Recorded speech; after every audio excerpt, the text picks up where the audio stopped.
So I guess I'll just start.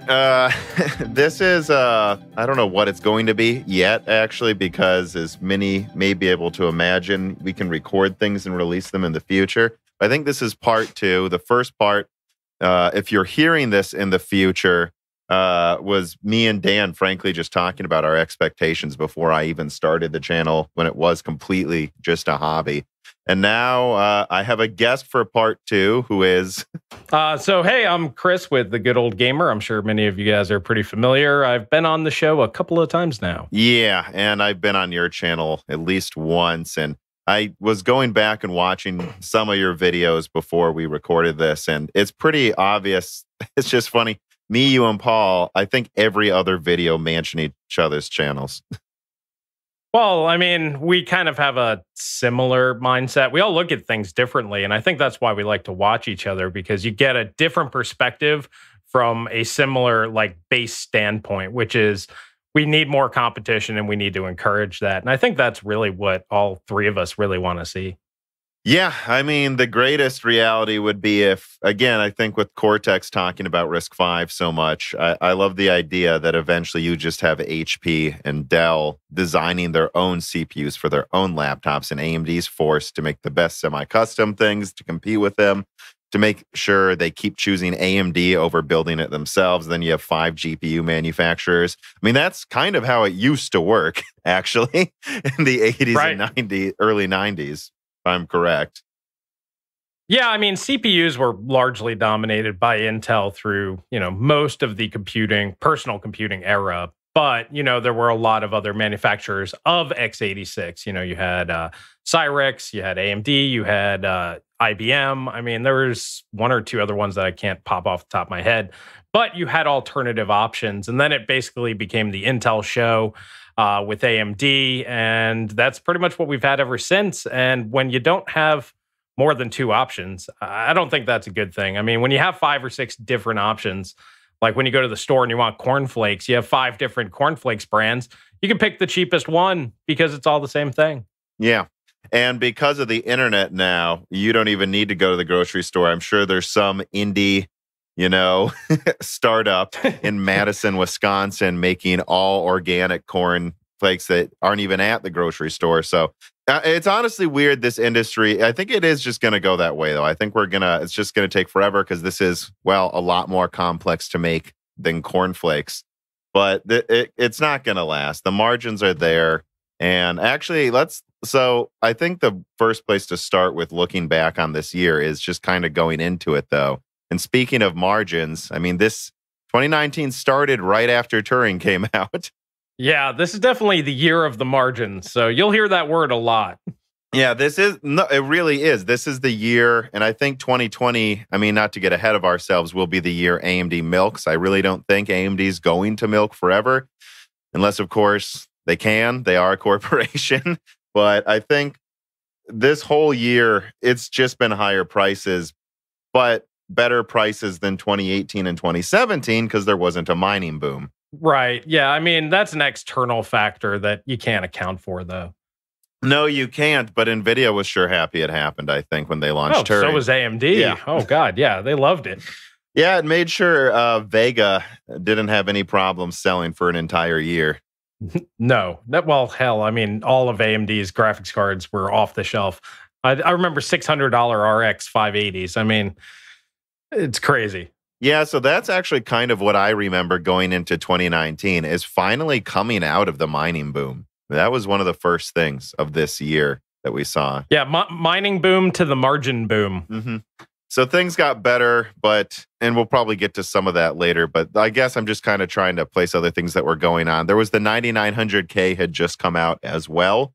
Not really to fanfare. I think everyone was just making fun of it. To this day. I mean, I know some people probably liked it. I guess, is that what your perception was? Do you think it was taken as stupid? No, I mean, it obviously needed to exist. But I mean, for gamers, the 8700K was still equal to the 9900K. So that didn't really make any real difference. So it didn't really change AMD's position too much. And for Intel, it just gave people that a false sense of future-proofing. Although I do think the 9900K will last through the next generation. Sure. But But at the same time, it's like, was it super necessary? No, but it was more of a marketing thing. They had to show that they were keeping up in core count and keeping the pressure on. I think that's more a broad reaching sort of thing that they were going for. The message to the community, hey, we're still here kind of a thing. Yeah, and now we are near the end of the year, and we have the 9900 KS, which I'm going to be honest, disappointed me, and I did not have high expectations. Well, the way that I look at it, it's basically like the 2700X 50th anniversary edition.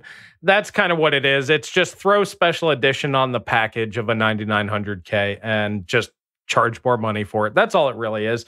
It's actually very smart for Intel to do. Just take slightly better quality silicon, throw special edition on the box, and charge $50 more. I mean, it's really the only thing they can do. I really thought, I for some reason though, I really thought it would perform. There were some mini reviews I saw where their 9900K sample was outperforming their KS sample they were reviewing, even at the same voltages with a few channels. I mean, that's the big thing about Silicon Lottery. I mean, if they sent out golden samples of the 9900K and the KS is, like I said, probably a half a step up over the regular quality K SKU, I mean, yeah, it's going to lose out to a K golden sample. To be honest, I thought we would have more information about 10 cores by now. I remember if I watched some of my early videos, I'm like, and then at the end of 2019, we'll probably get a 10 core. I was giving Intel the benefit of the doubt that they would get that out. But of course, now we know from, at least from a couple motherboard manufacturers I talked to, that they have power delivery issues with Comet Lake. And so, I mean, that might not come out for till mid 2020. And if that's true, that means the 9900K will almost be their top chip for 2 years straight, just 8 cores, while AMD is just rolling out double the core count.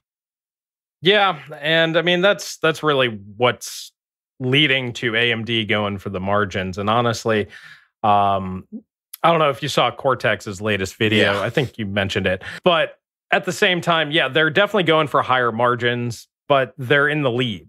You know, they can actually command those higher margins. So, yeah, they're going to really love it. Basically, what's happening right now is we see Intel in the same position AMD's in the graphics department. So that's kind of their position. Their only real move, they could stay competitive. They just need to lower prices. They need to understand that your shareholders are not going to be happy, but you don't really have any product on the mainstream. But on the, as a whole, Intel's actually doing much, much better than I was expecting. Yeah, I agree. Considering the situation, AMD's actually doing much, much worse than I was expecting. And it really just kind of goes to show how strong of a hold Intel really has on the market. And I suppose they always really have. So it doesn't really matter what products they have. They're still going to be competitive. Now, that won't last forever. They can't go like an entire decade that way. But I think that they have enough goodwill with the community that they could literally launch nothing for 5 years. Be like, nope, we're going to use 5-year-old tech, and we're just going to change the name and maybe adjust the prices a little bit. And they could probably get away with it. And that's what it appears like is happening. So I don't think they're really worried about it. As long as they can get 7 nanometers up and running by 2022 and start launching 7 nanometer products that compete with everybody else, I don't think Intel really has a problem. And that's a real shame because they are getting trounced. I mean, if you look at things objectively, AMD is miles and miles ahead of them. Yeah, it's that 3950X slide where they showed what was it, the platform was double or triple the lower power usage than a overclocked 9900K while having double the cores. It's absolutely, it's honestly hilarious. Like people talk about it's like Bulldozer. Sandy Bridge against Bulldozer. I mean, it really is. The difference though is before Bulldozer had 8 threads. Now imagine if Sandy Bridge was an 8 core with 16 threads using that much energy. I really see Zen as, at least from a competitive point of view, it's, I guess the problem was Bulldozer was, and this is where people are going to start throwing poop at me, was really not good at anything. That's the difference. Nope. Whereas at least Intel still has gaming, even though if you really look at the efficiency, again, AMD has a 16 core using less energy than their 99KX, which is double the cores. Before, I guess the courts decided that Bulldozer is a quad core, though. I don't know. I still think of it as an 8 core. It's an 8-thread CPU. At the very least, you can say that, and that is actually correct, no matter which way you want to slice it. But I mean, you got to remember that Sandy Bridge also had HEDT. I mean, Yeah. there were larger core count Yeah. Sandy Bridges. If they needed to, they could have always slotted them down. So, I mean, it's a pretty fair analogy. But the big thing is like you said, Intel's still good. I mean, it's still a viable CPU. If you put in a 6-core Intel CPU and a 6-core AMD CPU, the average user is not going to notice the difference. Not really. No, probably not, especially when they add hyper-threading to the 6-core. I guess that's the one thing I would say is you will notice the difference with the i5 6 cores right now. I've seen plenty of people complain of stuttering. Actually, even in like Battlefield 5, it's funny when they complain of stuttering because they had, I don't know, like an 8400. I'm like, yeah, you have 6 threads. They're running at 3 gigahertz. There's some stuttering in that game. And unfortunately, Intel didn't give you guys hyper-threading at that price point. I have an old 6700K. That is 8 threads. It's actually kind of better because it clocks faster.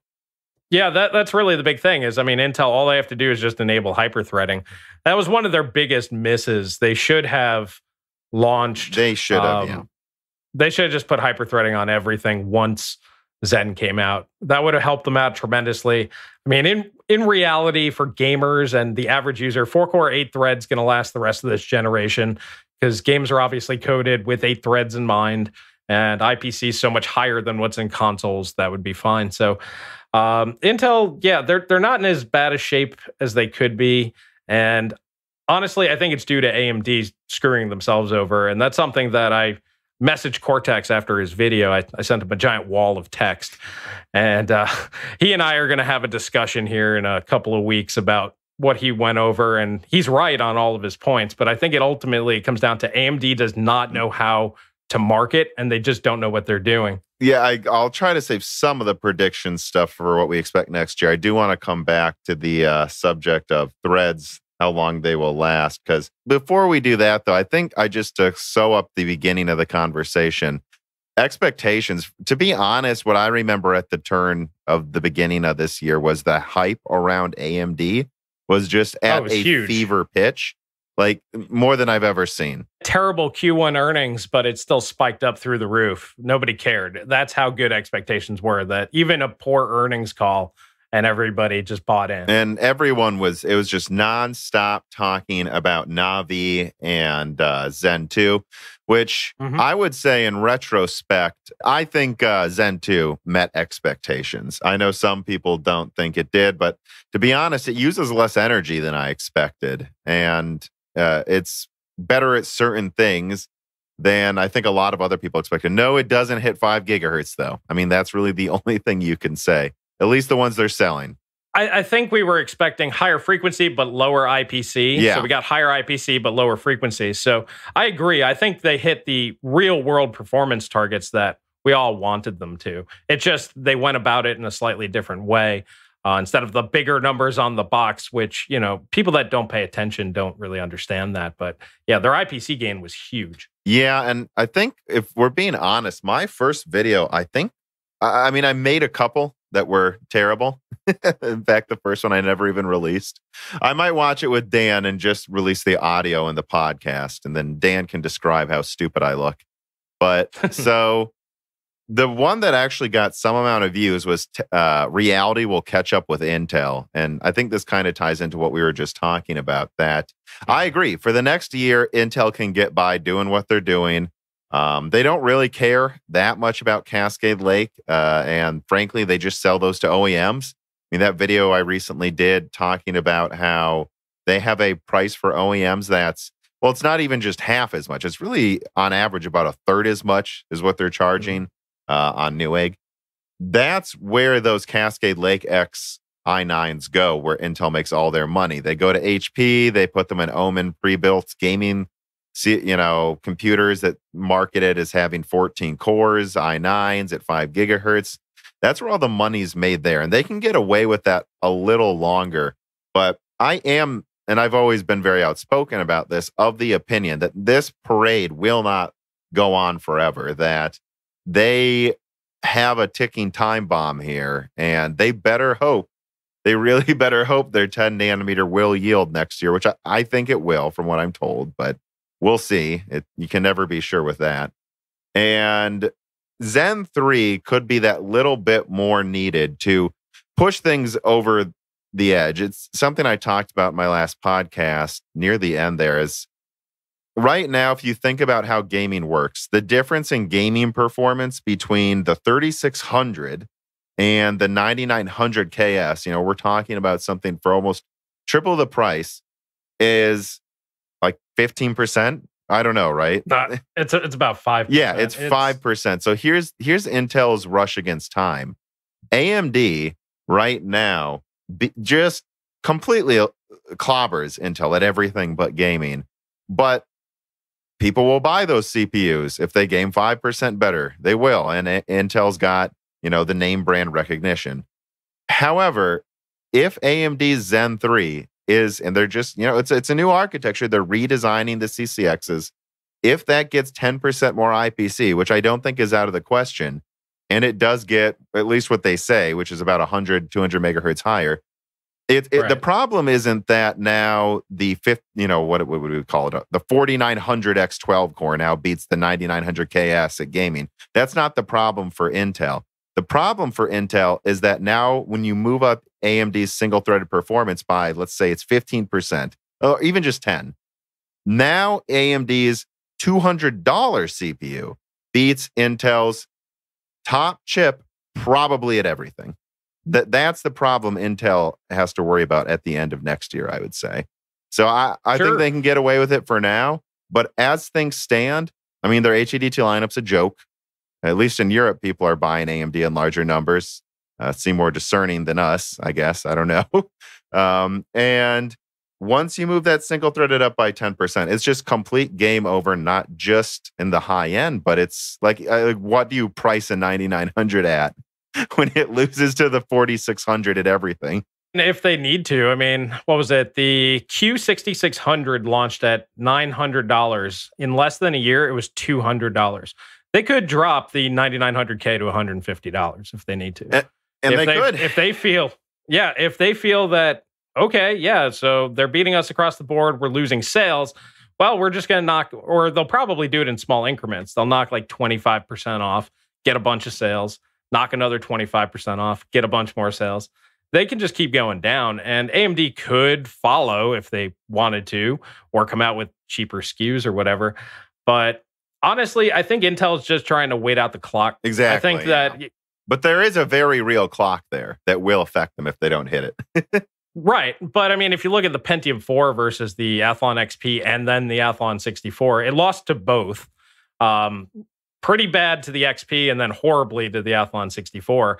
And that was a good 4-year period there that Intel was basically irrelevant. They were completely worthless and worse at everything across the board. And they were still able to ride out that storm. The big thing is that they had to come back big. Now, here's the thing, and this is the reason why 7 nanometer matters. 10 nanometer doesn't matter to Intel. It's not going to give them what they need. They need to get to 7 nanometer. They need to get there before TSMC, if possible, and before AMD can get their products onto it. And what they really need to do... their equivalent or whatever. Yeah, they're 5 nanometer. Yeah. So they need to regain some sort of advantage, or just come out with an architecture kind of like what the Core 2 was, that was so much better than what AMD could possibly have. So imagine if Intel had a 200% IPC increase on their next CPU. It sounds impossible because we haven't seen such things in a long time. I'm told Golden Cove should be 40% better or more than Skylake. And I think some people hear a 40% IPC increase and they say that's impossible. I'm like, well, it's been a while since Skylake came out, guys. A 40% IPC increase in 2021 isn't just... That's expected. They better get at least 40% by then because AMD is increasing IPC too.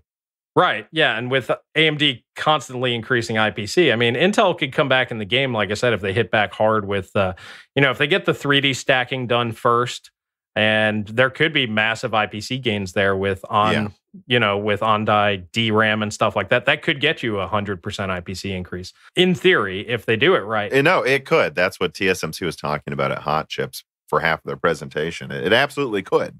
Yeah. Yeah, if they come back and just make Zen 5 look, ridiculously slow, even though it's such a massive leap for them, Intel over Intel, it's not impossible. And as long as they have the time to get there, there's always that chance. So I think it'll be fine for them. And like I said, the most telling thing is the reaction on Wall Street. The Q3 earnings for Intel was a giant boom. They just skyrocketed after their Q3 earnings. And I was expecting AMD to have a similar reaction because Q3, Zen 2 was out now, Navi was out. So that should be factored in. And they did not care. AMD's earnings. It's up about. Yeah, it's up since earnings. Yeah, but it dropped immediately as soon as earnings came out. Part of it's due to the fact that AMD doesn't know how to sell and market. I actually read their earnings report because I actually lost a few $100s on AMD that day. I'm like, come on, guys. And it was mostly due to the fact that they don't know how to present their own information. They might be very smart and very technically engineered. Their engineers might be very good, but they don't have a single person in there that knows how to sell anything. What they did is they lumped their enterprise sales with their semi-custom. So we're at the end of a console generation. So their semi-custom is going to be down like 8,000%. It's going through the floor. So what that did is it took all of their EPYC sales, all their Rome sales, and ripped that through the floor with it. So it made it look like they were losing so much ground in the server market. Now, for those of you that don't play in the stock market, you have literally 3 seconds to read this giant report and make up your determination whether or not you're buying or selling if you're already in. So you have to be super fast with this. And when you see the highlighted numbers. Good point. I agree. They were terrible at marketing their graphics sales too. Correct me if I'm wrong. I basically skimmed the report. But one thing I thought I saw was that their graphics sales overall were flat despite being way down in professional graphics sales. Was that correct? I thought I read that in there. Honestly, they lumped that in with their CPU sales, and that actually looked like it was up on the quick uptake. Like, I didn't dive that deep into it because it was basically they hit their projected targets overall, so it's like wash. But they lump CPU, like desktop CPU and GPU, all in one category. And then they have basically the semi-custom and enterprise lumped into one category.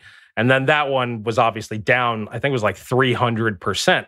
So it made it look like EPYC was not doing well. Because at the end of the day, nobody really cares about consumer grade stuff. Well, yes, but they made, what I believe I read is that, they don't make nearly as much money from their professional graphics as they are from EPYC, not yet at least. And I believe I read their graphics sales to the professional market were substantially down, like, way, way, way down. And yet they basically broke even on graphic sales, meaning that Navi's selling so well to gamers that it made up for that downturn in the professional graphics market, which I thought a lot of people overlooked. I saw maybe one analyst talk about that. I'm like, so Navi, at the very least, is also selling gangbusters compared to their previous gens, and they basically just glossed over that.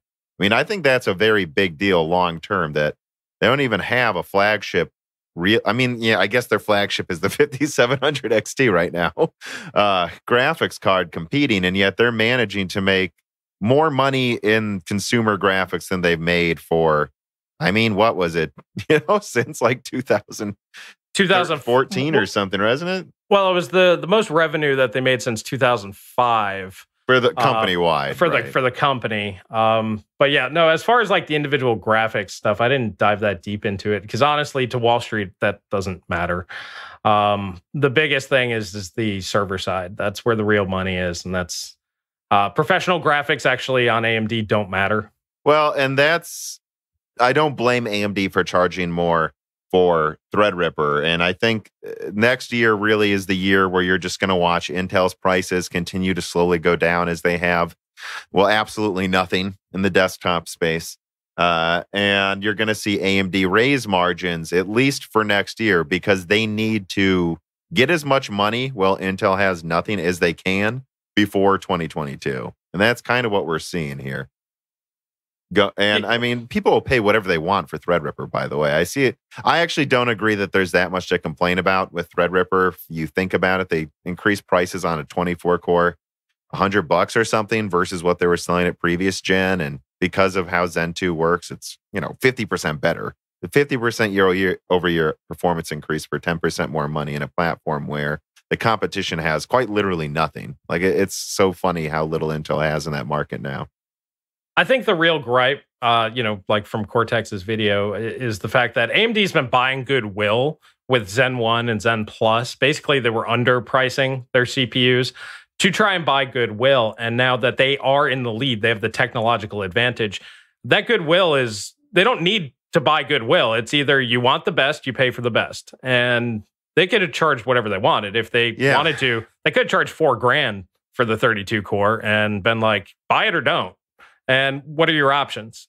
Well, your option is a $3,000 28 core from Intel, right? That's the funny thing. People, AMD's done being a budget option, unfortunately, I think, across the board. But they're always going to try to give you better price performance for the time being. The 32 core is $1,000 cheaper than Intel's 28 core. Can you really blame them? That's my opinion. Yeah, no, I actually thought that they were priced a little bit cheap, but I mean, it keeps it in line with the mainstream desktop parts. So, I mean, this way you have kind of an upgrade path. If you're like, 16 cores won't quite cut it, you spend a few $100 more, now you got 24. A few $100 more, now you can get, 32. So, yeah, I mean, it definitely makes sense. I also think AMD is charging far too little for their EPYC CPUs. Their max CPU is a little bit under $7,000. Intel's is like 14. So they're charging half as much as Intel for. I don't think that's going to last long either. I think you're going to see Zen 3 increase prices by, some amount, enough that people will swallow it because they are still, a lot of servers are switching to EPYC, but they definitely wish they would have charged more, but I get what they did there. Like, AMD needs to take server market share now. That's their goal. Intel has nothing for a few years, but only a few years. They will come back with some pretty powerful stuff. So I understand it, being an account manager in the automotive industry, there are some accounts where it's like, I'm tired of taking this long to win this business. We're going to be aggressive this time. Could we maybe charge more? Maybe, but we need to take this market share right now, and I think that's what they did. And yeah, in hindsight, they should have definitely charged more, though, for EPYC. It was never that much about the price either, at least from anyone I've talked to in server. It's really just about, can I rely on this? Is this worth the effort to switch over time? Right. They almost never mention price, actually. I mean, they do eventually, but well, that's because most of the people that you or I would speak to, they don't pay the bill. They just say, this is what I need. And then some accountant somewhere pays the bill. So, but yeah, it's ultimately down to, will it work? And price is pretty much irrelevant. And that's the reason why we're seeing a lot of prices being inflated. And my perspective on the tech industry has evolved once I started realizing that there's so many people out there, businesses, that it doesn't matter what it costs. Yeah. So there's always going to be, the tide's always going to continue to rise, is the way that that's going to work. Things are going to continue to go up and up and up and up unless new competition comes in, which is what we started this conversation about. And that's the only thing that could disrupt it enough to where it's like, okay, we got to pull back because now we have to compete against this other guy over here. And on the consumer side, the way that I started looking at things is you just have to pick a target price point. For me, the $200 CPU market is where the mainstream CPU needs to be. I don't care how much faster it is, how much slower it is next generation. It doesn't matter. As long as it does what the average person needs to do and it costs $200 or less, so the 3600 definitely fits that bill. Yeah. That's where you need to have it. This is when Intel got into troubles, when the $200 i5s stopped being good enough because they weren't 8 threads. Once that happened, that's when CPU market became an issue for gamers. Once we had 4-core, 8-thread or better, 6-core, 6-thread, or 6-core, 12-thread now, at that $200 price point, CPU is no longer relevant. You shouldn't be spending more than that as a mainstream gamer.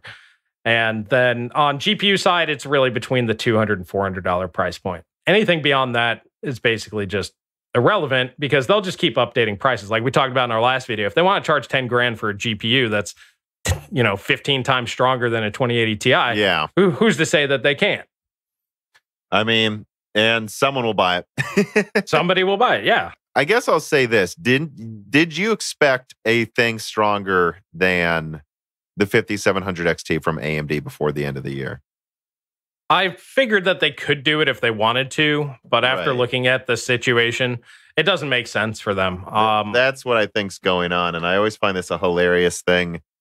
You'll see this in tons of forums where fanboys just go, AMD can't even make, what is it? They'll say, they can't compete. Yeah, why do they bother? Why do they think AMD? Why do these AM dumbs think that AMD can compete with the 2080 Ti? There's no way they'll make a card that strong. And I'm like, you really think it's that hard for this multi-billion-dollar company to make a product, 30% stronger than what they have now? You don't think they could do that? I think they could. They just don't care. That's really what it comes down to. And that's one of the big things I'm going to be talking with, Cortex about is, honestly, I laid out kind of what I just said about how NVIDIA is doing things right. AMD kind of jumped the gun, I think. I think going to 7 nanometer really hurt them. As much as the hype really built up this year, I think that's what ultimately really, really hurt them, is the fact that these cards came out so late. I mean, they're basically halfway through the 2000 series generation. So we know 3000 will be out in 6 to 9 months from now. And we only have one chip from AMD. And the fact that their 7 nanometer wafers are becoming a premium, they're literally wasting their time building GPUs because they're making many thousands of dollars on Epic CPUs. So it's like, why waste the fab, the 7 nanometer fab space or capacity on GPUs? And that's the reason why I think they decided not to build a big chip. They decided to go small because, well, they can get a lot of them out of, per wafer, plus laptops is a big deal. So I think that's why the 5500 is coming out.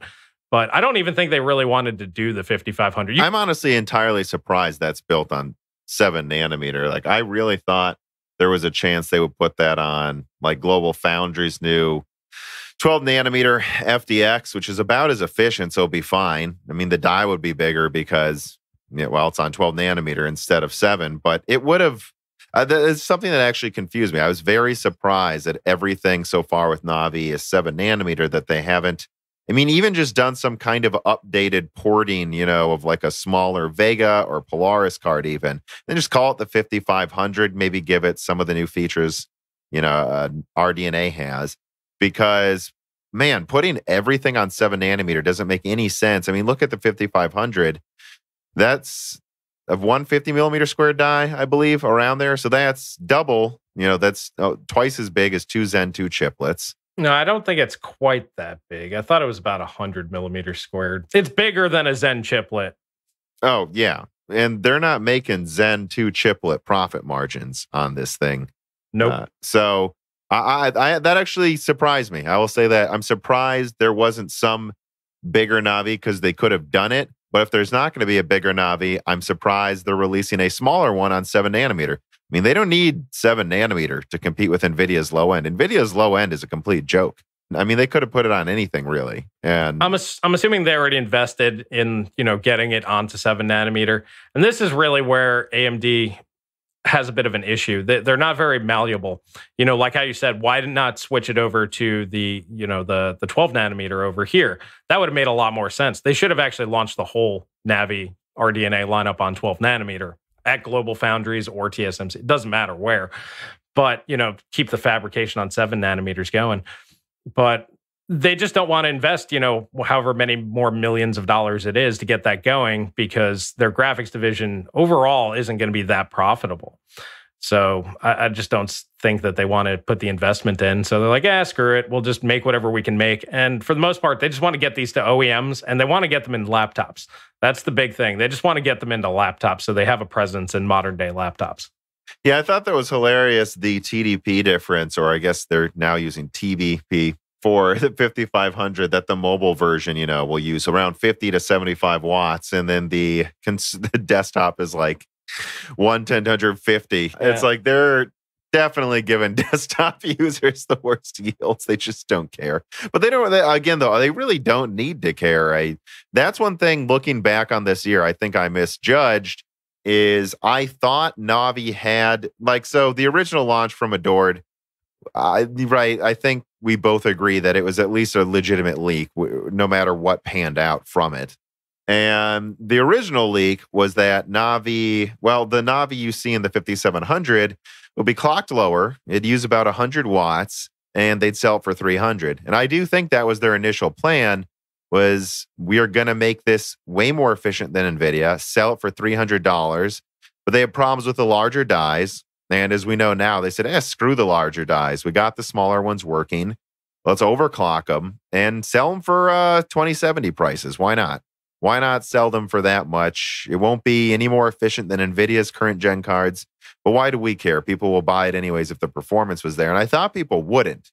Well, it turns out people will buy a Navi this time. And I guess it is because AMD is perceived as a decent company now. And it's, for this year, it was very funny watching the AMD's overall mind share just get them a lot of sales in all of their departments. Whereas before, it is annoying though to just think, so we were right. It was mind share. Now they're selling graphics cards over twice the quantities of their previous gens. Doesn't matter that the 7000 series, let alone the 7000, the 6000, the 5000, the 4000 series were so much better price performance than Nvidia. No one cared. Now they have the mind share. Yep. Now sales are good. Well, I mean, it's been a while since AMD's been on parity. I mean, you and I have talked about it, and this is the reason why we took a lot of issue with the 5700 XT reviews, because we're like, guys, it draws the same amount of power, and shader core to shader core, it performs roughly the same. So it's like, what were you really expecting here? I mean, I was expecting better power efficiency personally, but again, the original leak, they were clocked lower, and they were supposedly, again, if you believe the leak, they were supposedly going to put like a 48 compute unit card at the level they put the 5700, but it was going to be clocked lower and a lot more efficient. And I think once again, just like Polaris, they overclocked the snot out of it to get as high of a price as they could. Oh, yeah. I mean, you can definitely see the 5700 XT. The only reason why it draws so much power is because it's clocked too high. The regular 5700 is actually infinitely more efficient. I think it trades blows with like the RTX 2060, not even the Super. Like, it's actually about as efficient as the 2060 and as fast as the 2060 Super. So yeah, RDNA, it can be efficient, but the clock speeds need to be between about 1500 and 1700 megahertz. Once you get past that range, that's when it just falls apart. Which is no surprise. It's always moved up a few hundred megahertz every node AMD moves to. I mean, they overclocked the living crap out of some of their GCN cards, but it was always most efficient at about 900 to 1000 megahertz. That's always really where or even lower, frankly, 800 to 900. GCN was insanely efficient, 1.0, I mean, of course. And then Vega really was incredibly efficient at about 1200 to 1400 megahertz. But of course, they made it, the Vega Liquid was pulling like almost 400 watts. Yeah. That was pretty funny. And now, so move it up a bit more. It's most efficient, probably instead of 13 to 14, we're going to look at 15 to 16. But now it's running at 1.9. Yeah, I mean, that's the beautiful part about TSMC. I mean, I said that all last generation. The only reason why NVIDIA was doing so well clock speed wise was because of the manufacturing process. You could definitely tell Global Foundries was holding them back as far as clocks go. But as far as efficiency goes, man, it would have been way out the window. Imagine a 300 watt RX 580. I mean, they could have probably done it. I'm sure someone has. There's an RX 590, and they make dual 8-pin versions. I'm sure if you want that, it's out there somewhere. There we go. Let's push that thing to its limits. But yeah, but what's really funny is when you think about it, that's basically what Intel is doing. Push them TDPs up. Just keep pushing those clocks, So yeah, basically Intel's in the same position that AMD has traditionally been in the GPU space, which is really funny.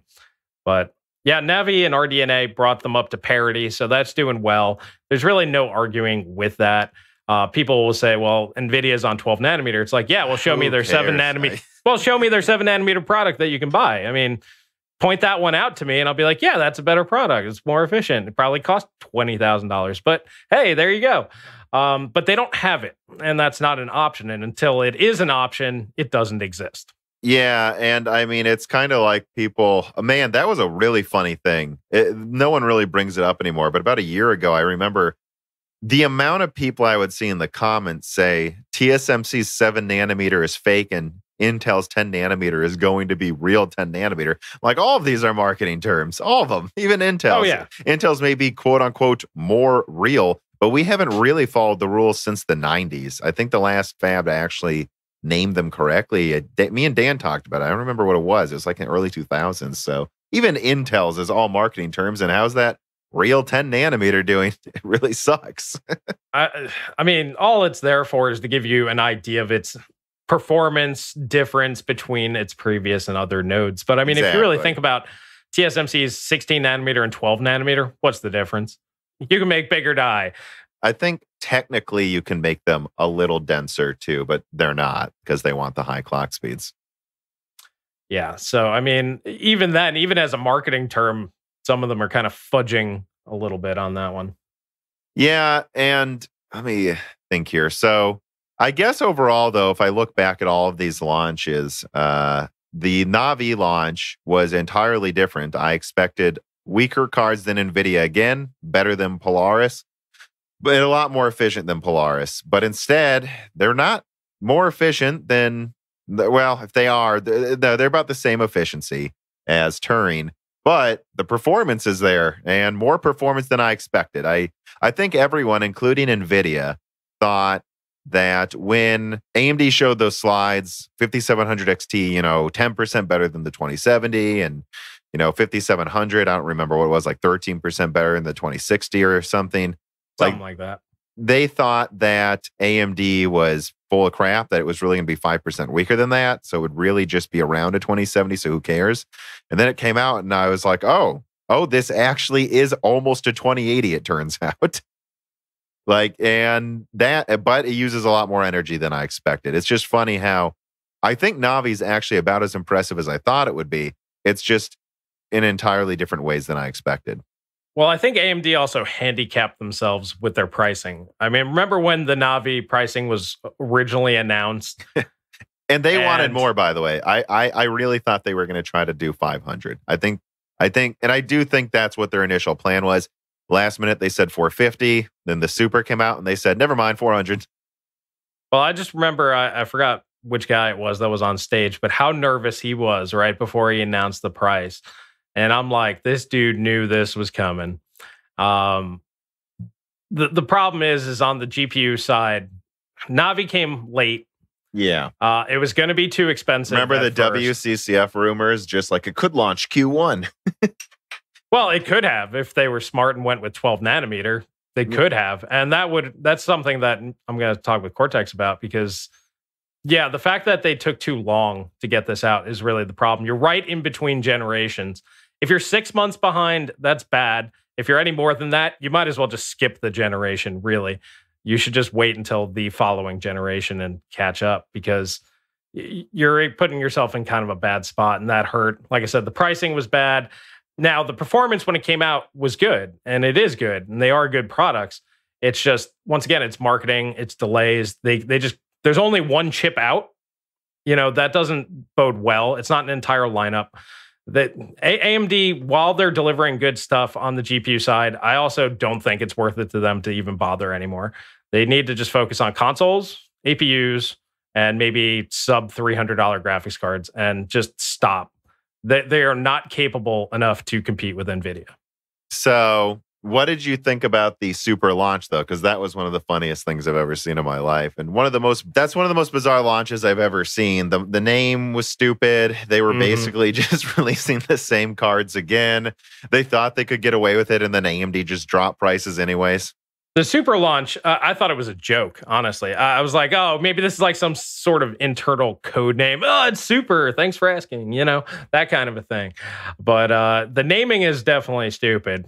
But it's what NVIDIA does. They don't drop prices. They'll just close out a product and launch a new product, which is actually the smart way to do it. Instead of lowering prices, you get reviewers to go over your stuff all over again. And they certainly will, because I think that's one bone I have a little bit, although I do want to get to some more of what Cortex's video talked about. It's this idea that it's like AMD's fault for charging more or NVIDIA's fault. It's not NVIDIA's fault. It's these reviewers who said now Nvidia is doing a de facto price drop. I remember I put together that meme of 2060 lower price, 350 to 400. They literally just launched a 2060 for $400, and you're saying they're lowering prices. I just can't believe how easy it is for Nvidia to manipulate these channels.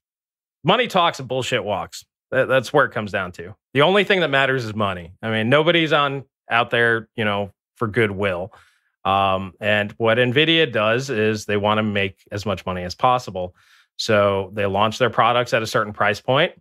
The products were probably encouraged to be looked on favorably, but let's face it, the Turing reviews when they first came out were terrible. Nobody liked them. Mm-hmm. They gave them all kinds of hell. I mean, you had to do some real backflips to make it look good. And some people did. Yeah. But at the same time, most of the reviewers were like, these aren't worth it unless you get the 2080 Ti because it's faster.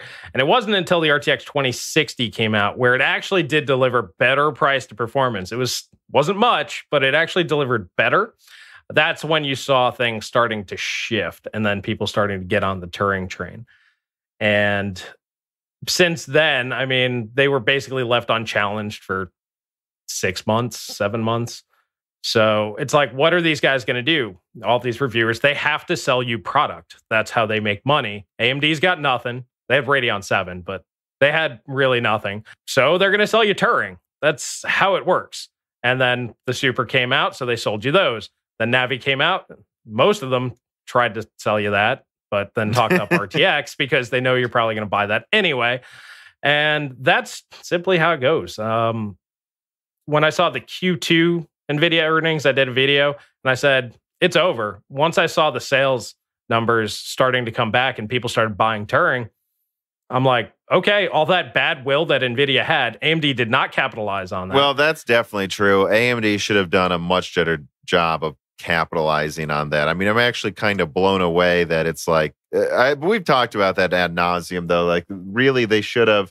It's okay if you mark up some of those products, but you got to take a few and just like really drive it in. Like, honestly, $400 for the 5700 XT is probably fine. I mean, I always thought it should be maybe 350, 380, just line it up with the, inflation for the 7870. But I do think that they could have gotten way more goodwill. And I know the margins would only be 45% instead of, they're higher than that, right? Still. They could have put that 5700 at like even just 289, and they would have capitalized on the goodwill immensely. And I'm a little surprised they didn't. AMD is very indecisive right now. They don't know if they want to charge more or not. And so when they do charge more, it just comes off as greedy, even though it's entirely fair. At least that's my opinion, is they just need to be so much better at choosing when to charge more and how they market it. And they're just terrible at it. I think it's more due to the fact that they're wasting 7 nanometer wafers. And somebody sat down and it's like, if you don't charge at least this much, just don't produce the product. You're wasting money if you even produce these things. And I think that's what it really came down to. Is somebody sat them down and it's like, you will lose money making these cards, even with a 45% margin, because that wafer could then become could Zen be used, 2s. yeah. Yeah, so you are wasting your time unless you make this much money. And I think that's what it came down to. And they were able to be lower than their competition and have a competitive product. So somebody said, yeah, let's do it.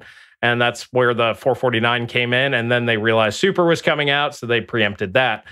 And I think that's how that situation really went. Yeah, I mean, the Cortex, for me, the thing I completely agreed with, just because I think it was ridiculous, was the idea that AMD was trying to sell the 5500 4 gigabyte for 240, or they were thinking about it. And I'm just like, where is this? No, that's never going to work. And at least according to Cortex, AIBs refused to sell it for that much, which is just absolutely hilarious to me. Like, even the AIBs who want more money, these are the same people who are mad that AMD dropped the price on the Fury X from, I think the original price was like 750 or 800, and they dropped it to 650. They are like, we literally won't sell these if they're this expensive. 240 for a 4 gigabyte card is insane. I can't believe and maybe even if it had 8 gigabytes, it wouldn't make any difference. It's essentially an RX 590, 580. No. I got a warning a few months ago. I didn't get the numbers, but I got a warning that AMD was trying to way overcharge for that thing. And I could kind of read between the lines, and that's kind of what I figured. I think my response was, if they try another RX 580 at $250, they might as well just close up Radeon division, sell that off, get it out, because there's nobody's going to care about that. Yeah, so I don't know. I mean, if you think about it, they could have literally just taken the Polaris architecture, thrown in a few things, maybe update the DisplayPort outputs and all that stuff, and thrown on GDR6. Just keep throwing them out in 12 nanometer. They'll compete. That GDR6 bandwidth increase will make them, 10, 15% better than they are now. And that's it. I mean, once we saw the 1650 lose to an RX 570, I mean, that was just the most ridiculous. So what's your, let's do this. What's your favorite product of the year from the big three, and then your least favorite? The best is obviously going to be the Ryzen 3600. 199 gaming CPU. I mean, it'll do anything for anybody. I mean, there's probably 5% of the population needed something faster than that. And it's under $200. That thing is definitely hands down the best product this year. I think a lot of people who own them listening would agree with you. Well, even if they don't, I think they'd probably be like, yeah, that's pretty good. I mean, so what's the worst one though? All right, from the big three, maybe we need to add a few, because there's a few stinkers probably, but 2060 Super is pretty terrible. The 9900 KS is irrelevant, but like I said, I kind of count that up there with the 2700X anniversary. I'd probably throw both of those in there because they're just marketing. But honestly, those are probably, and I mean, Radeon 7 was a little stupid, so I'd probably throw that in there as well. Hey, you're insulting my Radeon 7. Yeah, but you got the anniversary collector's edition, sell it for like $3,000 in a few years. It's a collector's item. Well, when it comes to the Radeon 7, that's another thing I think there's a lot of misconceptions about. I got it because it renders really well and because it mines really well. And there's no RX in the name. And that's one thing that's always completely confused me, is this insistence on calling it a gaming card, which, AMD is kind of selling it as a gaming card. It's really an awkward product. No, it was sold as a gaming card. That was AMD's problem. If they sold it as a professional or semi-pro card, and they almost did. They should have. Just called it, Vega Frontier 7 or something. I'm really confused why they didn't do that. It's just in between. But whatever, they gave you effectively an MI, 50 for $700, which I can't argue with that. No, it's just the marketing behind it. I mean, there's no such thing as a bad product. There's bad pricing, there's bad marketing. And Radeon 7 just was bad marketing. I mean, the price, you couldn't really argue with it, what you're actually getting. It's fantastic, but it was not meant for gaming. Meanwhile, I remember, I think it was CES when they announced that, and they had like some sort of like gaming team come out and it's like, yeah, you're all getting Radeon 7s. I mean, it was literally marketed as a gaming card. So that was their own I don't know fault. why they do that. They always do. It's, again, AMD's marketing is bizarre. Do you remember before Polaris that like weird they did this gaming presentation for the RX 480 before it came out, where they like showed 3 RX 480s in crossfire fighting at 1080. I'm like, that doesn't make it look good, right? That makes it look like a complete joke, that the best thing you can do with an all AMD system at this conference is show 3 of your 150 watt cards fighting one of Nvidia's 180 watt. That's not a good look, guys. Yeah, that was for me the funniest. I could go on AMD for days thing. I can go on for days about AMD's marketing. It's just terrible. They make good products, but they don't know how to sell them. I think they're getting a bit better. Like, I can see their website looks nicer now. They're marketing, the new head of marketing. Oh, is it Herkelman? He seems to be turning things around a bit. I mean, I'm going to be honest. AMD marketing before this year there wasn't any. And if you saw it, it was the most cringeworthy thing I've ever seen. Oh, remember the poor Volta thing? Yeah, what was and that was real, right? I'm going to be honest. I never looked into it. I just saw that. No, that's a real thing. That's a real. It was like start the revolution type thing, which is cool. And and you combine that with all of the, and I pointed that out in my 1080 Ti video, all the 2 times better marketing that they were throwing out there. And that's what killed Vega, is their own marketing. Yeah, Okay. they kept showing it in blind tests against a 1080 Ti. So everyone expected it to be a 1080 Ti. And I remember Jim really early said, guys, Vega's not going to be that great. They just showed it running Doom at 60 frames. Like that's its performance then. Like they would have showed it at 120 if it was running at 120, but it's not. Yeah, see, my issue with Jim's video there, because I think I actually combated him, was that was a video from January and the card was coming out in like July. I'm like, there's 6 months. If the card's already performing here, why don't they just launch it? Jim happened to be right on that one. They had... Yeah, I thought he may have been wrong on that too, to be honest. I thought he may be wrong. And I guess maybe this is turning into a retrospective of the past couple of years, but I think that's fair because that's one thing that in 2019 at the beginning of the year I just said, put a fork in it, guys. There's no secret sauce in Vega. Stop saying the fine wine memes. This is how strong it is. It's really good at rendering. That's it. I guess the one thing I wanted to say about Vega is I think everyone thought it was going to age. I mean, do you remember, what was it? The tiled rasterization. Everyone thought that was coming a month after it came out. Like, just wait for the tiled rasterization update. And it never came. And I think everyone expected it to age like GCN versus Kepler. And it's like, well, nope, that's just never going to happen. At least not with Vega. That's just not what Vega is. Unfortunately, that performance is where it's always going to be. And yeah, I don't know what the hell was going on with their marketing. They really made everyone think it was going to beat the Titan or something. Well, and once again, like I explained in that video, that's why the 1080 Ti came out as fast as it was at the price that it was, because Nvidia believed AMD's marketing, and they're like, okay, let's do this. And then AMD's like, oh, dude, we didn't have nothing. I'm sorry. We were bluffing. And yeah, that's why the 1080 Ti was way too powerful for way too little money. Well, so I guess I'll answer my own question, though, quick. For me, the 1650 has got to be the dumbest product I've seen in my entire life. And the fact that although I think it got pretty horrible reviews, didn't it?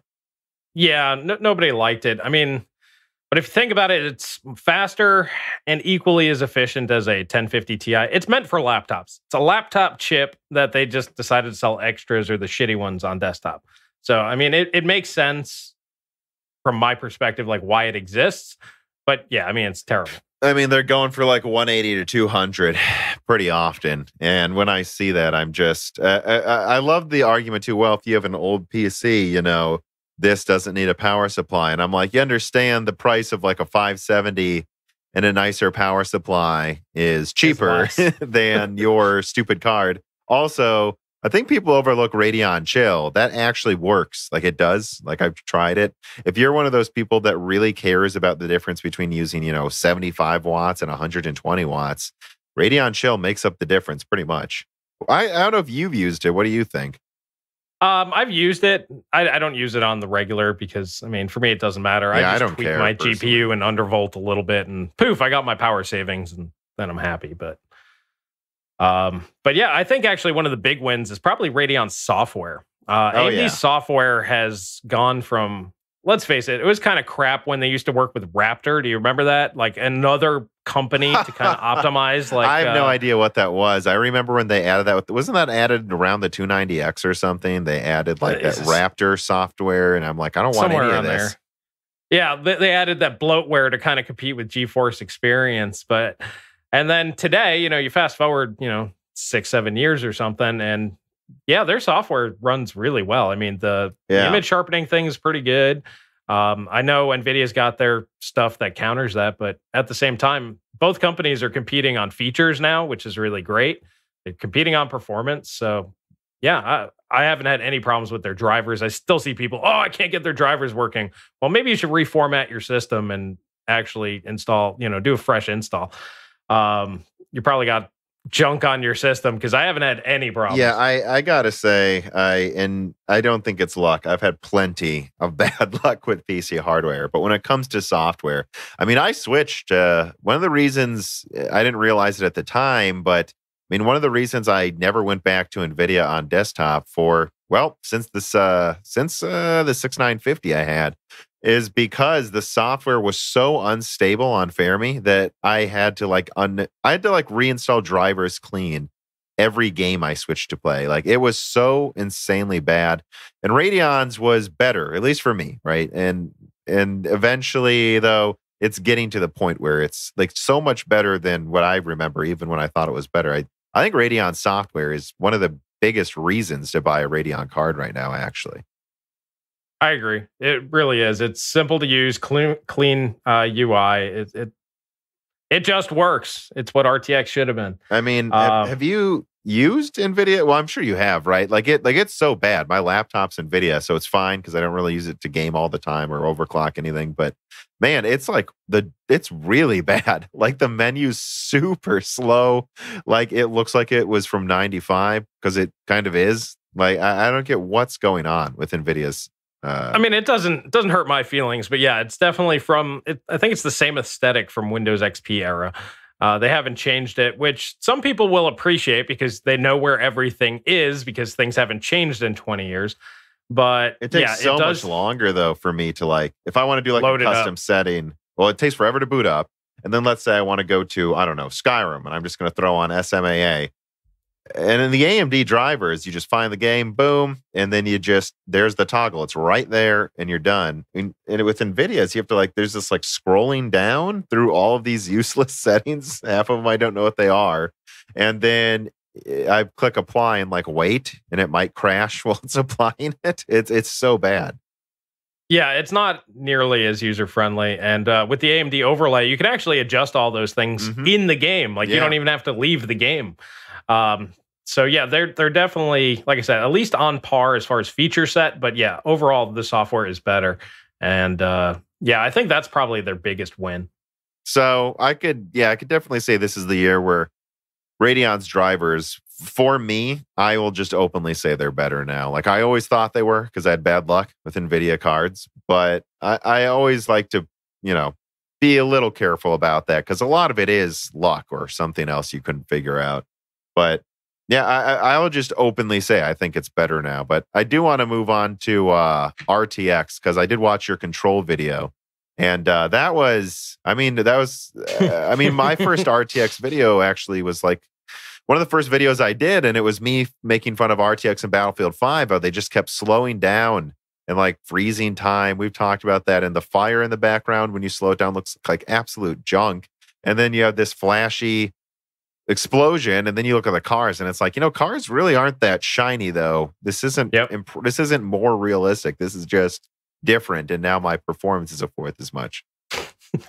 Yeah, it's less real, or it's still not realistic. It's just not realistic in a different way. Yes. I thought the conversations those channels were having about, I own a 2080 Ti, and looking at the blood reflect things. I've seen blood. That's not what blood does.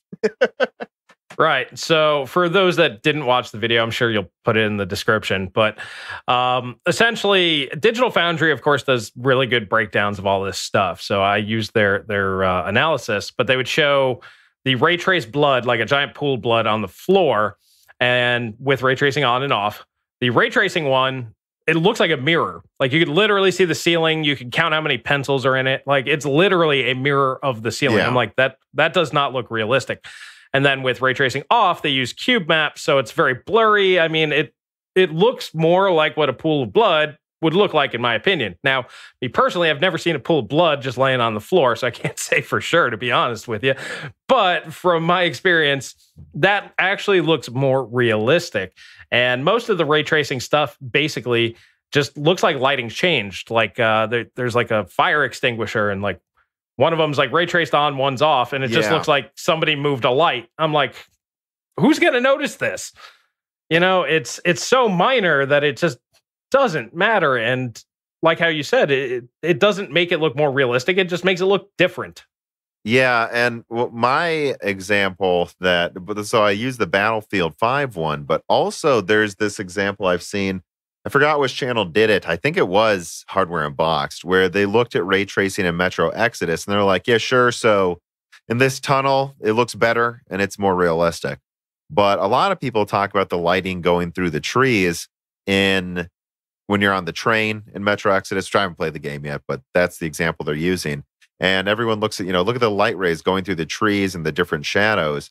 And they actually paused it and zoomed in. And they're like, are you guys noticing the shadows that should be under the tree here are no longer there? And now there's some shadows on top of this bush that should not be there. So again, it doesn't look better. You turned RTX on, things moved, and you said, wow, look at my ray tracing card. But no, the lighting isn't even more realistic, even in the trees, even around the train. I think they also said some of the shadows just got darker and they shouldn't have been. Like, that's my problem. Like that's always been my big problem is I reject the premise that it's about losing performance, even if it's a lot, for next gen lighting, because it's not next gen lighting. It's just different. It's not realistic. It doesn't even look better. You just turned it on and it looks different now. I mean, the only thing I've ever been impressed by is Minecraft. I think that looks good. Well, I mean, if you think about it, it's more simple games. I mean, Quake RTX looks pretty cool. I mean, and it's just because they're not trying to overdo it, I guess you could say. They're just ray traced lighting for the most part. It's when they make all these surfaces shiny, which people look at things like, "Ooh, it's so shiny." I mean, people are kind of hardwired to like shiny things, I guess. Yeah. And that's part of the selling tactic there. Because like if you look at Control with RTX, like everything is a freaking mirror. And I'm just like, I don't know what place on earth looks like this. There's usually scuffs on the floor. Mm-hmm. That shine wears off after a while. Even if you just wax the damn thing. So, yeah, RTX, I mean, ray tracing is eventually going to become a thing. It's not there with the RTX cards. And honestly, RTX was designed to work in conjunction with DLSS. And since DLSS doesn't really work, yeah. The only RTX card that actually exists is the 2080 Ti. The other ones don't really matter. No, they don't. And the last thing I'd touch on when it comes to ray tracing, and this is something, again, we've said a million times, is just that fire extinguisher you showed where, you're zooming in and it's like, oh, look at that shadow. If you go past that, maybe you'd notice that. It's like, a lot of these special effects and features I see in games, I can't even tell until I play it on my 4K TV. Like I have to put it in 4K HDR to tell. Even some things on Ultra. So forget adding ray tracing and all this other stuff. If you don't have enough pixels, you're not even going to see it. And if you're running at too low a frame rate, you might miss, particle effects too. Like we need to nail high resolution, high refresh HDR before we even bother to touch ray tracing. Because, you can see a shiny mirror, but you're never going to see the little details in that mirror unless you're playing above 1080p. And the priorities I saw those channels going on it, I want to bring that up because I think this was something you touched on that I think might be true. They were playing, what are you playing this in? He asked in that video, and he's like, oh, I'm playing in 1080p, 60 with a 2080 Ti. And then the guy goes, yeah, I got a 2080 Ti too at home. And you played above 1080p though, right? And he's like, no, I don't play it above 60 frames because my DVI, I can't plug it into my graphics card anymore. But so I just turn on ray tracing, and it's like, what guy can't afford to upgrade his monitor that has a 2080 Ti? And it's probably someone who is given a free 2080 Ti. Yeah, that was, I think that's kind of how I started that video. It was mostly just to prove how out of touch a lot of the media, especially legacy media, are. So yeah, the conversation was basically, this guy admits that he has a 2080 Ti at home. He has a 1080p display. It can do high refresh, but because his port isn't supported anymore, he can't use it. So his monitor is so old that it requires high refresh through DVI, which was, for you guys that are kind of new to this, high refresh when it first came out, like the first year maybe, only worked through DVI. DisplayPort didn't quite work. Yeah, I have one I can't use anymore actually because of that. Well, you can actually get a DisplayPort to DVI adapter if you want to. No, I know. But this guy, well, that kind of ties in. This guy couldn't even go that far because the high refresh didn't matter to him. So he's gaming on a $1,200 graphics card where 1080p 60 is his target and he's perfectly good with. And that's why I brought that up. And you're right. It's because he got a free $1,200 graphics card, but springing an extra $200, $300 on a new monitor. That's Oh, that's just too much right there. Yeah, and I think people used to be falling for this stuff, but if there's anything I'll say is I do feel like consumers are starting to wake up to how out of touch these channels are. I mean, I think that's the success of your channel and mine this year is people are tired of it. They can read through it. They can see the difference themselves. And when you have these channels, like for instance, like these guys are I don't know, anything on Verge or IGN where they just literally Oh God. don't even know what PC gaming is. And then you go to a Digital Foundry review of the 5700 and the guy's zooming out of the games when AMD wins and just starts talking about RTX. Like, we can see what you're doing. Like, people aren't that stupid, especially as this goes on for more and more years. And as more channels pop up that are just going to take these videos like you or me do and just point and say, that doesn't make sense. And it's obvious. Why is no one saying this? Right. Would you agree, though? I think consumers are getting smarter despite the pessimism I sometimes hear. I actually think that there's a huge divide. I mean, there's obviously the people that do see this and know what's going on. Then, they'll find your channel, my channel, Paul's channel. And, people that are basically explaining what's going on in plain English. And they go, oh, man, yeah. So, all right, that's what's happening. And then they're aware and then they make better choices moving forward. But honestly, I'd say the vast majority of the market, they don't care. They just buy what they're told. They don't want to be bothered with it. Right now, PC prices are ridiculous for some components. To be honest, storage keeps getting cheaper. RAM's fine. Again, I mean, I remember paying much more for that in the past. And processors, I think we're just completely spoiled for core counts at this point. I don't think we really need to worry about processors. I mean, as long as the $200 CPU is all you need. Once we get back to needing $300 or $400 CPUs, that's when we need to start bitching. But we're totally good as a mainstream consumer gamer people. We don't need to worry about CPUs at all. It's just the graphics cards. The one thing I would say, though, is, and I think I'm coming back to something I wrote down that we talked about as threads, is at least from some... I talked to a couple of people that work on game engines, and some of them say that they actually do think 8 cores are going to be the standard way faster than people think. Now, obviously, that's not going to happen the next year overnight, but I mean, look, the PS5 has 16 threads. They will program games for that, and they have a backup ARM processor. So those 16 threads, that's it. That they're using all of them for games, and that will become the standard, I think. I mean, I think those 6-thread i5s are going to feel like quad-core i5s by 2021. I mean, I guess I'll say that. Yeah, but still, I mean, if you buy a $150 CPU, I mean, and you got to upgrade it 2 or 3 years later, you got your value out of the thing. I mean, that's the way I look at it. If you buy a 3600 today, and let's say, you do need the extra threads. Let's say the clock speed increase doesn't make up the difference. You spend $200 on a CPU, you sell it for, I don't know, $50, $60. Go spend another $200 at that point. I mean, it's not the end of the world. It's stupid to spend $750 on a CPU because you don't want to spend $200 3 years from now. That doesn't make any sense to me. Well, I'm looking to get the 3950X, but it's not because of just future-proofing and stuff like that. But I guess that's the one argument I am making. I want to clarify my point too. I'm not saying, that the 6 cores you have now are going to be obsolete. They're not. They'll be fine, and I'm sure they'll be able to work most of that generation. I agree that it's, it's $200. So what are you complaining about? But at the same time, I think it's just about the tiers of performance. And I think that if you think a 6-core, because right now there's just been a lot of stagnation. I know the 6-core is 5% behind the 9900K.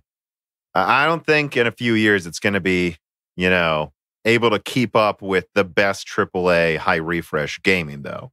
Let's say I got into, let me think, in 2017, I was already on the rifle team in college, so I got into more kind of like competition shooting. There's a big range here where I live. We live in the Midwest, people. We have those.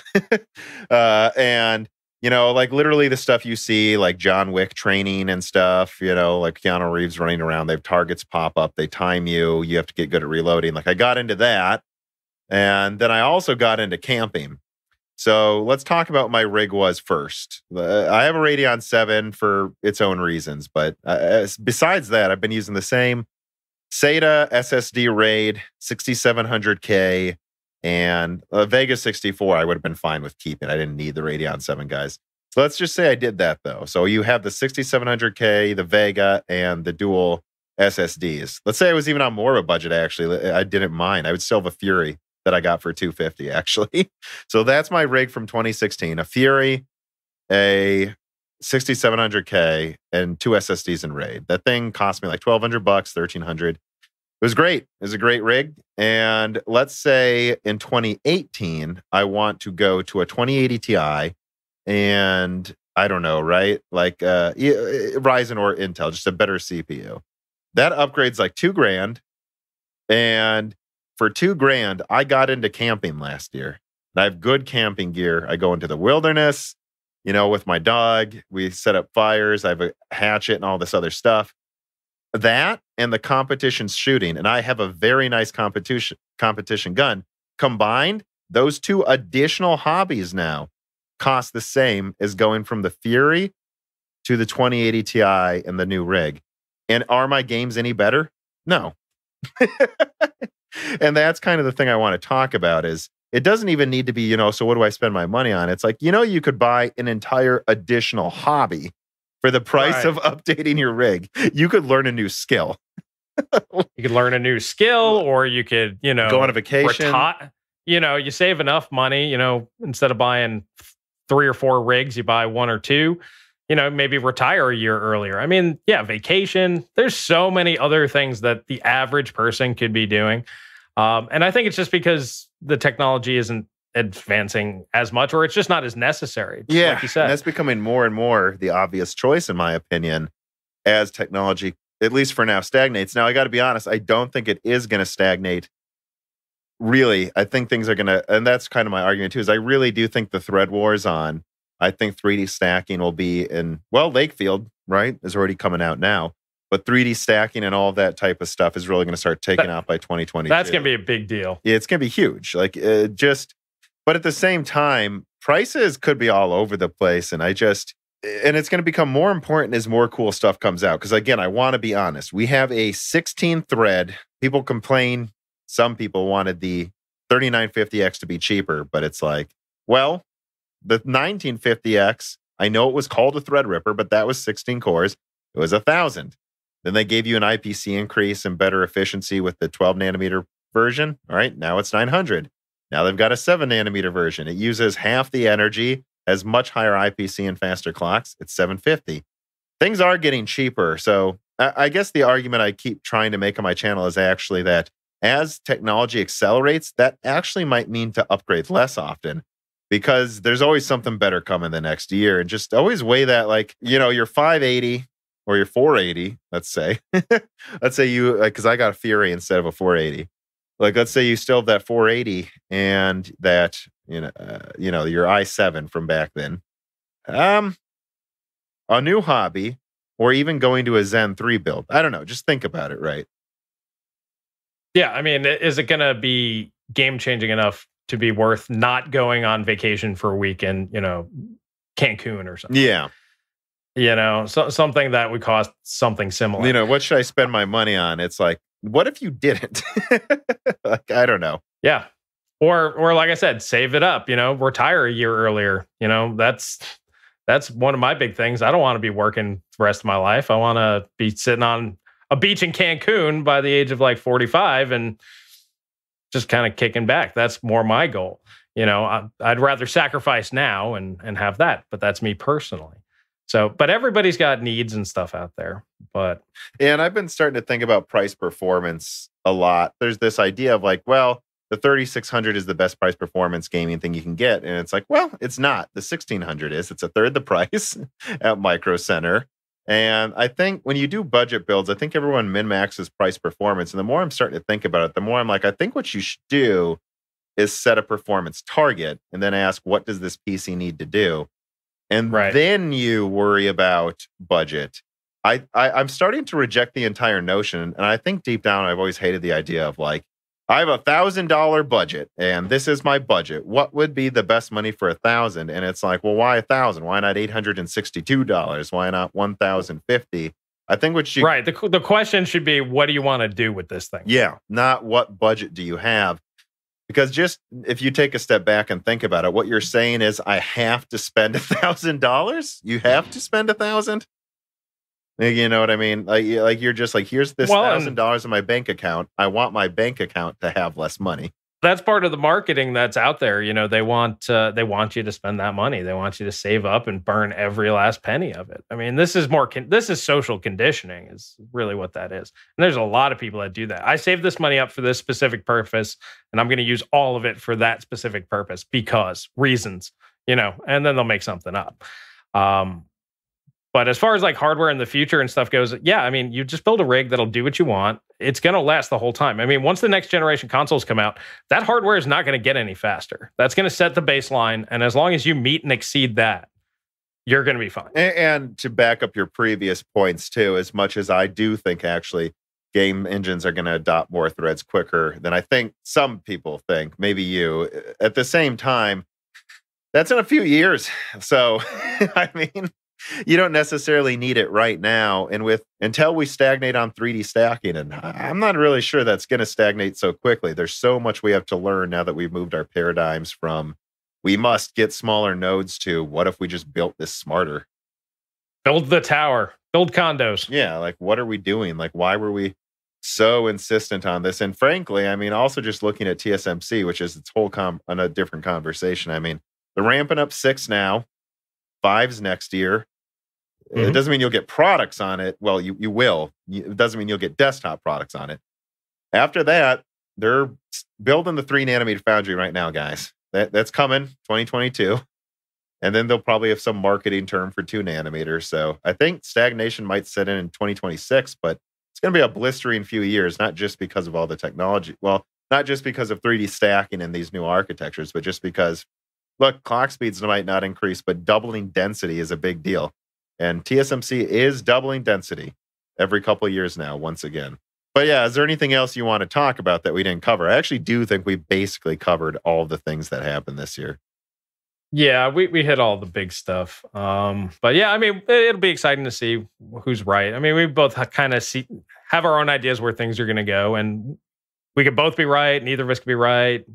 We'll see what happens. Okay. Well, I'm sure we'll do another podcast. Otherwise, look forward to watching. You are, of course, the good old gamer on YouTube. If people want to find you, and you do have a Patreon, I guess we'll put that plug in there. Appreciate that. Tom also has a Patreon, so if you want to help. If you guys didn't notice, yeah, I mention it sometimes. He does bring it up from time to time. Yeah. Alrighty, man. Well, I'm going to get on out of here. Yep. All right. You have a good evening. You too, sir. Bye. Broken Silicon, a PC hardware and gaming podcast, is predominantly brought to you by me, Tom, of Moore's Law is Dead. And you can find all of my content, including videos, articles, and this podcast at www.mooreslawsdead.com. And of course, it is also often co-hosted by my brother, Dan. And it is edited by my sound engineer, Gerard Cortez. You can find his contact information at www.mooreslawsdead.com. You can also find the contact information of my article editor, Carbon Cry. Now, of course, if you want to keep the show running, I really do hope you rate me on your podcasting platform of choice, share it with your friends, and if you have the money, but only if you do, consider supporting me on Patreon at Moore's Law is Dead. If you do, you get access to the Discord to talk to other enlightening people who work not just at AMD, not just at Nvidia, but often in the server space and other computing areas that people often overlook. And of course, if you support it, you can get access to reading these people's names that keep the show running. But without further ado, let me give thanks to my greatest supporters. The following supporters are at the net burst 10 gigahertz or higher supported level: Bootman, Hunter Drake, Dean, Ruckus, Justin Yant, Thomas Rupp, Tomas Barrage, Jesse Blanton, Jordan Betcher, Muhammad Al-Kawari, Matthew Brubacher, Prime Tech TV, Justin Parrish, Zachary Martin, Terrence Herod, Colin Marco, Otterwise Tech, Thigh Rister, The Ninth Dude, Greg Renegar, Kulin Lau, Daniel Cage, Night Rogue 77, Mechanical Philosopher, Lebo King Kilo, Bollocks, Derek Evans, Matthew McMullen, Christoph Novak, Neil X01, Matt Salem, Aaron Close, Sexy, Scott Schoaf, Frederick Lau, Alexander Dolar, Alethros, Telos, Kaiden, Greg T. Wanchuk, Jacob Barber, Exoti, Wani Care Bear, Matthew Lane, Paul Jones, Jan Roner, Rubber Ducks, Nick Neasy, Ali Robertson, Gordon Lamb, and Carbon Cry. Thank you all for your support.